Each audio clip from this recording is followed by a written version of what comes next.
Hey guys, welcome back to my channel. If you're new, my name is Courtney. If you're returning, welcome back.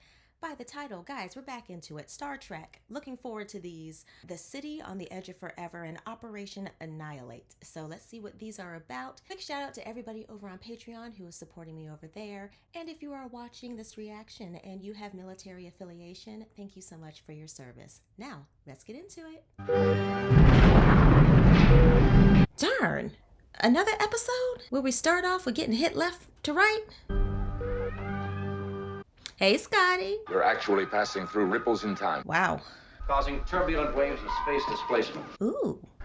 Better risk a few drops of cordrazine. You sure you want to risk? She just went straight for it. Uh-oh. You were about to make a medical comment, Jim. Who, me, Doctor? Don't question Bones. Oh, no. Oh, this isn't gonna end well? Oh, boy. I won't let you. I'll kill you first. Does it cause hallucinations? I'm actually excited to see Dr. McCoy act a fool. We have no way of knowing if the madness is permanent or temporary. I hope it's temporary. This really is no laughing matter, but it's just nice to see McCoy in a different light. Energize. In dosages approaching this, there's some record of wild paranoia. Yeah, he's paranoid. Dr. McCoy has beamed himself down to the planet. Hey, Lieutenant! Oh, this is gonna be a good one. Recording, sir. I'm so happy to see her. What is this thing, Mr. Spock? It seems to be pulsating with power. Looks like a portal. A time portal? For this to do what it does is impossible by any science I understand. Putting out waves and waves of time displacement. Wow. No sign of Dr. McCoy. Search progressing. Oh, he's right there. He popped up like a prairie dog. And what is it? A question. What? I have awaited a question. So you answer questions? What are you? I am the guardian of forever. Ah, the city on the edge of forever. Okay. I am both, and neither. Okay. My answer is simply as your level of understanding makes possible. Let's say this kind of reminds me of the burning bush. A time portal, Captain. A gateway to other times and dimensions, if I'm correct. I called it. A gateway to your own past, if you wish. Oh, we could take it way back. What's he about to do? All right, all-knowing portal, what do we do about this? I approve. If that is a doorway back through time, Could we go back to the... somehow take Bones back a day in time, then Relive the accident. Yep.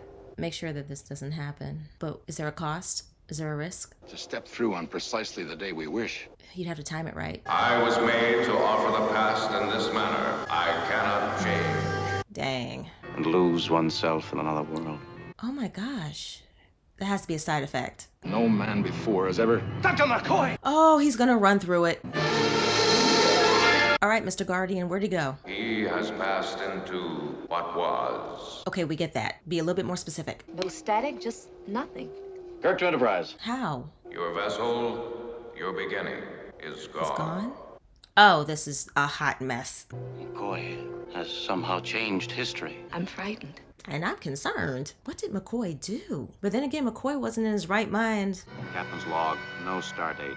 No star date. I was recording images at the time McCoy left. Oh, this is about to get real fun. Make sure we arrive before McCoy got there. Yes. Before he does whatever it was that changed all history. And I want to know what he did. If we are successful, Then you will be returned. But if not, well, if not, I guess, yeah, we just stay like this. Even if you're able to find the right date. Then even finding McCoy would be a miracle. There is no alternative. And we do love alternatives, but yeah, even if you fail, at least you'll be alive in some past world somewhere. it's better than staying here, yeah. Good luck, gentlemen. Happiness at least, sir. Now, what time period is she gonna go back to where things are gonna be okay?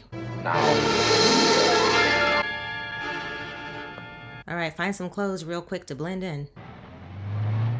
It was called Depression, circa 1930. All right, so that's where we're at. Outfit and ears. Well, Mr. Spock, if we can't disguise you, we'll find some way of explaining it. Or put on a big hat. Look out, will you? Why don't you watch where you... Spock, keep going. Oh, that works. Theft, Captain? What, do you have money? Make sure no one sees you.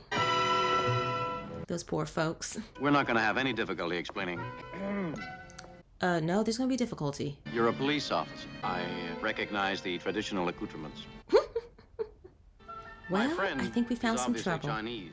I see you've noticed the ears. Perhaps the unfortunate accident I had as a child. The unfortunate accident he had as a child. This is great. Rice picker. Y'all should have gotten this together a long time ago. Here, let me help you. Love it. And run. It's the collective turnaround of the people. You were actually enjoying my predicament back there. At times, you seem quite human. I hardly believe that insults are... I was just about to say that. Don't insult him. You know how he feels. I believe we have about a week before McCoy arrives. Couldn't you build some form of computer aid here? I think that'd be kind of hard. I sometimes expect too much of you. Who's there? Hopefully this person will be an ally. It's cold outside. A lie is a very poor way to say hello. We were being chased by a policeman. Why? They're criminals. These clothes. We stole them. Oh, at least he's an honest person. Doing dishes, sweeping, general cleaning? At what rate of payment? Spock. 15 cents an hour for 10 hours a day. What are your names? Mine's Jim Kirk. His is Daniel. Spock. I'm Edith Keeler. Where are we? You're in the 21st Street Mission. Well, at least y'all got some food. Expect to eat for free or something? You gotta listen to Goody Two-Shoes. Oh, Not that she's a bad-looking broad, but, not broad. shut up. If you can't break off with a booze or whatever it is that makes you a bad risk, then get out.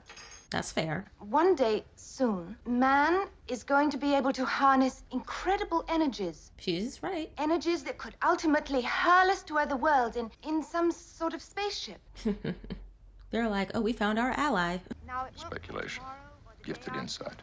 I find her most uncommon, Mr. Spock. For the time period, yes.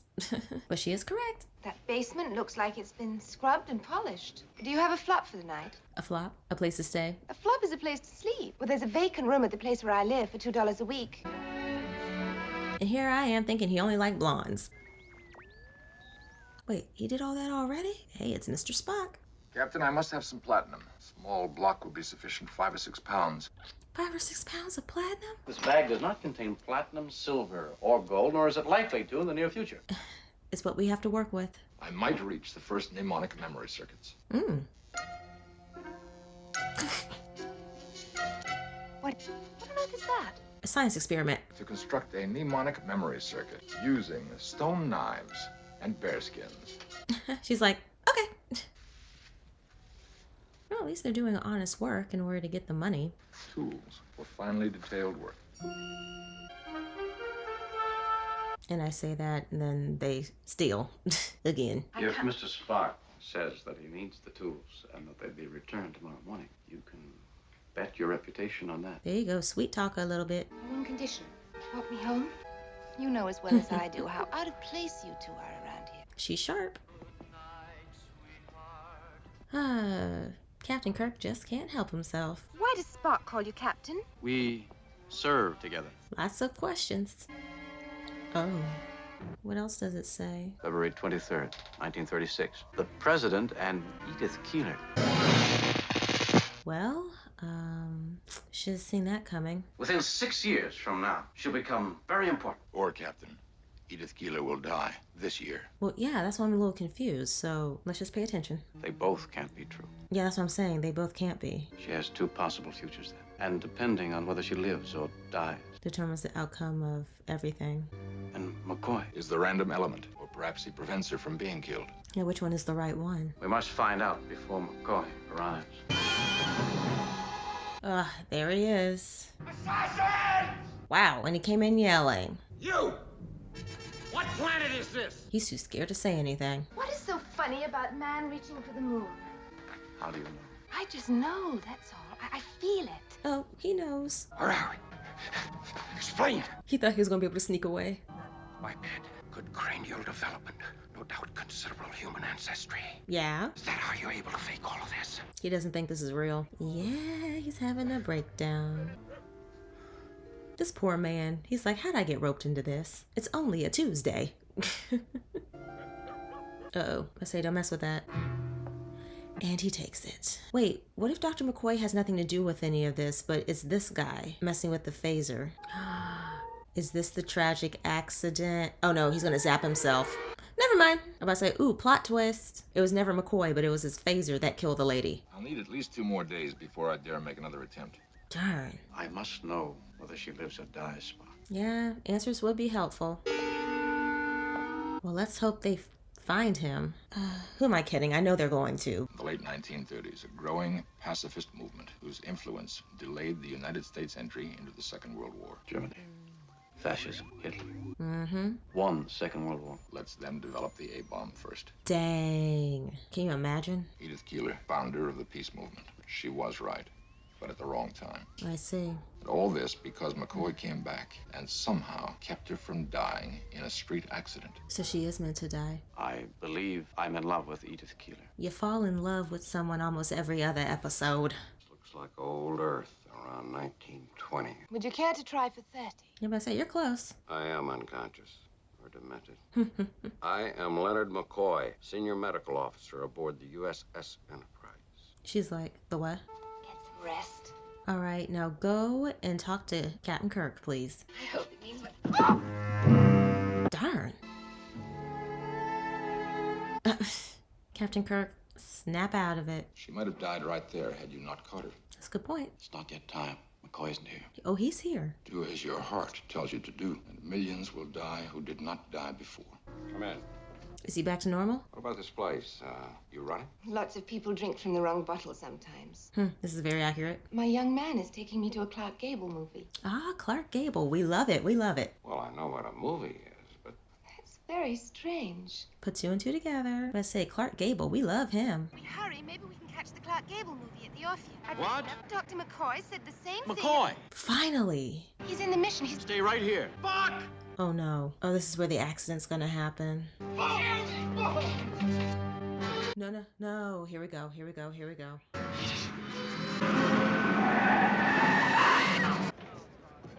It had to happen. deliberately stopped me, Jim. I could have saved her. Okay, now it's making more sense, yeah. I know that was hard for him, but it needed to happen. What happened, sir? You only left a moment ago. We were successful. You'll be fine, Captain Kirk. All is as it was before. Captain, the Enterprise is up there. They're asking if we want to beam up. Yes, we do. Expeditiously. Let's get the hell out of here. 1, 2, 3, 4, 5, 6, 7. I thought y'all only had 6 of those little platforms. Or circles. Ah, what the heck. They made it back up. Wow.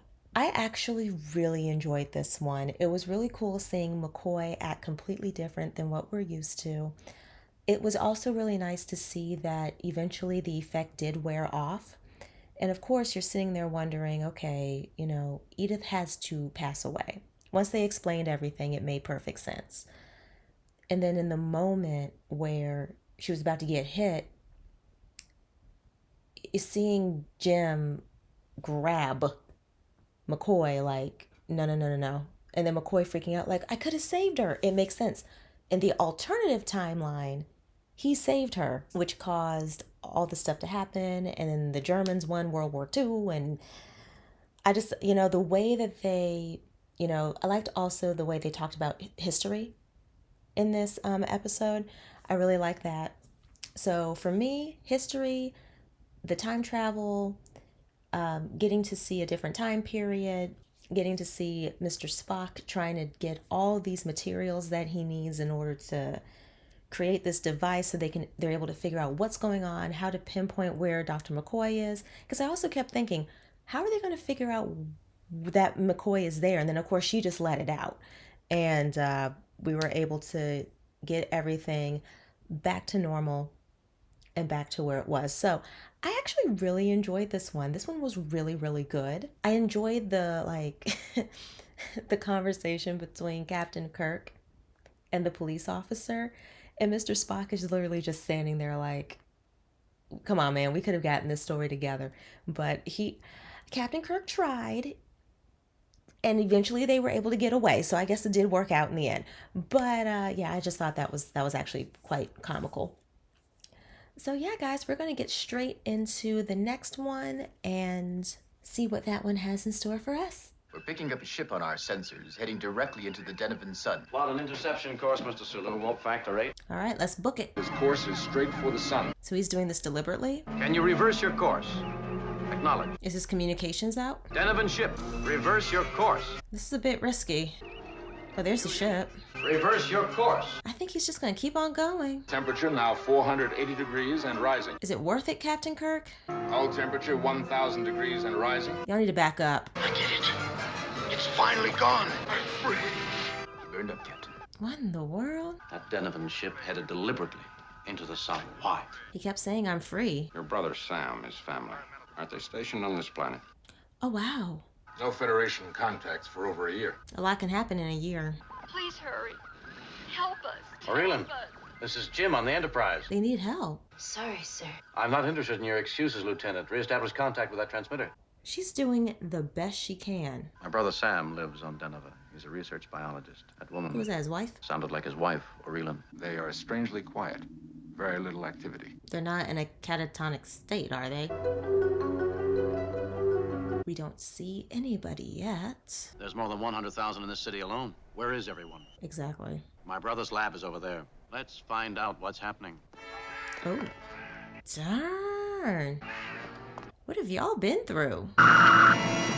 They seem most concerned for our safety. Their nervous system, even in their unconscious state, they're being violently stimulated. Oh, wow. Mind control?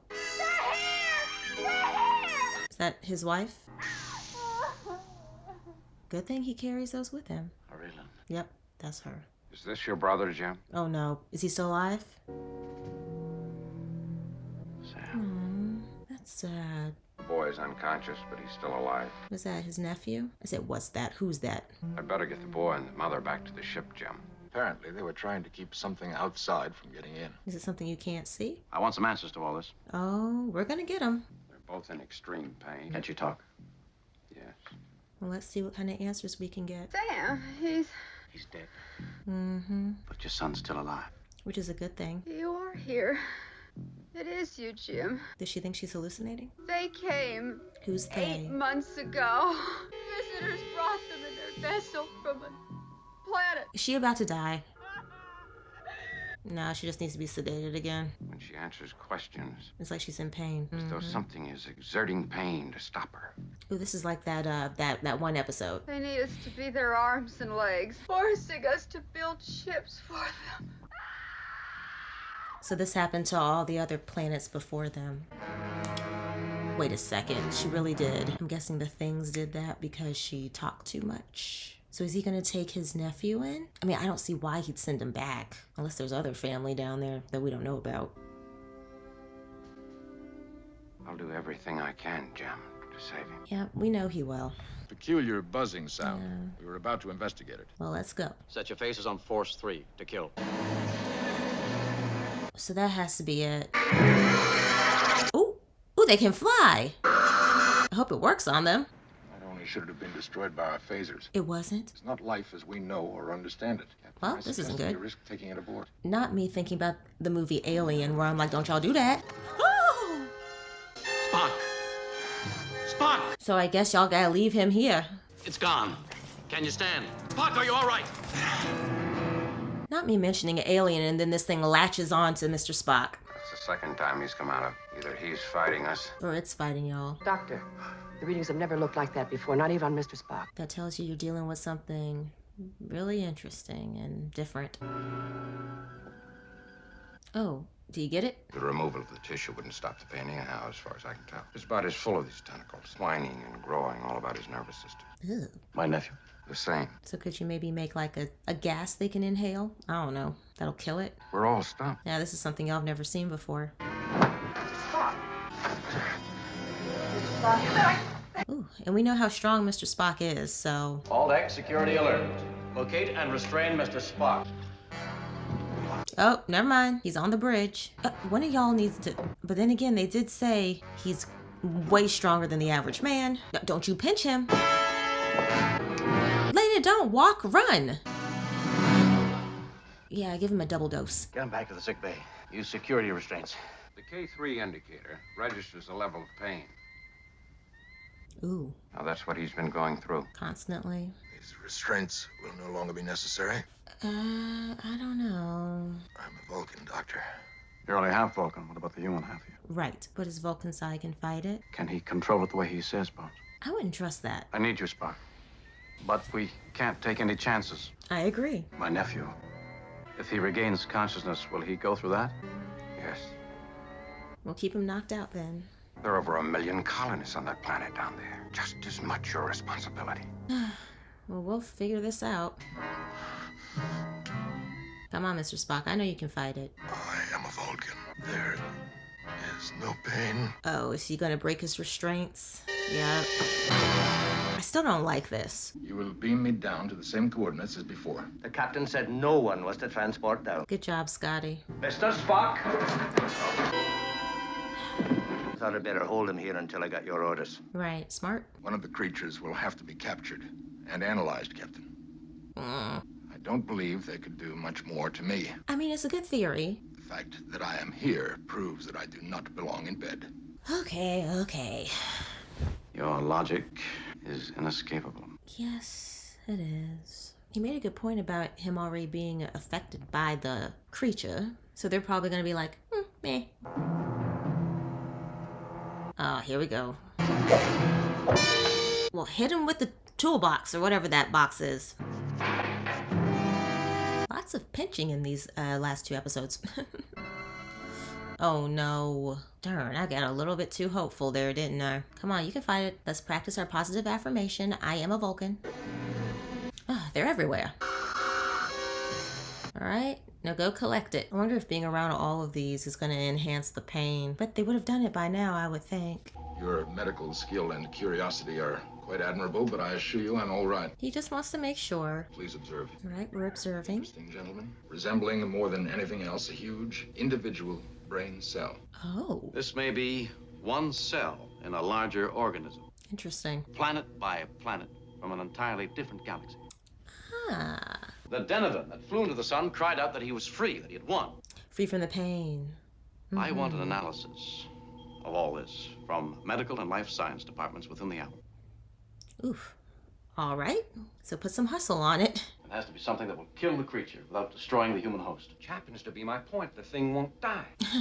They're doing the best they can. 14 science labs aboard this ship. Wow. That's a lot. I cannot let it spread beyond this colony, even if it means destroying 1 million people down there. I want another answer. There's another one somewhere. We just haven't figured it out yet. I want that third alternative. I do not make this request lightly. We know. But I do know what the boy will go through should he regain consciousness. Request denied. I understand Spock's reasoning. Something in the sun killed that thing before the Denovan died. Well, we know heat doesn't work. What other qualities or properties does the sun have? It converts matter to energy. And one other thing you haven't mentioned. I've gone back to science class in my head. What is it? It's bright. It radiates a blinding light if you're close enough. Ah. But down on the surface, the creatures stayed in the shadows for the most part. That's a good point. Suppose they're sensitive to light. A possibility. Yeah? A string of satellites around the planet with burning trimagnesite and trivium. I like it. Proximity where the Denovan declared himself free was 1 million candles per square inch. And it's belly up. Ah, it's shriveled. What's the matter, Jim? We can do it. It worked in a lab. But what about the people who are infected? You don't know until you try. You'll need a host for the next step in the test. I volunteer as tribute. I'll rig up a protective pair of goggles. There'll be none on the planet's surface, Doctor. Right. All right, Mr. Spock. It's gonna work. Just close your eyes real tight. Oh, the suspense. I feel like he didn't have it on this long for the creature. I am free of it. And the pain. Ooh. I'm also quite blind. I'll say you're blind.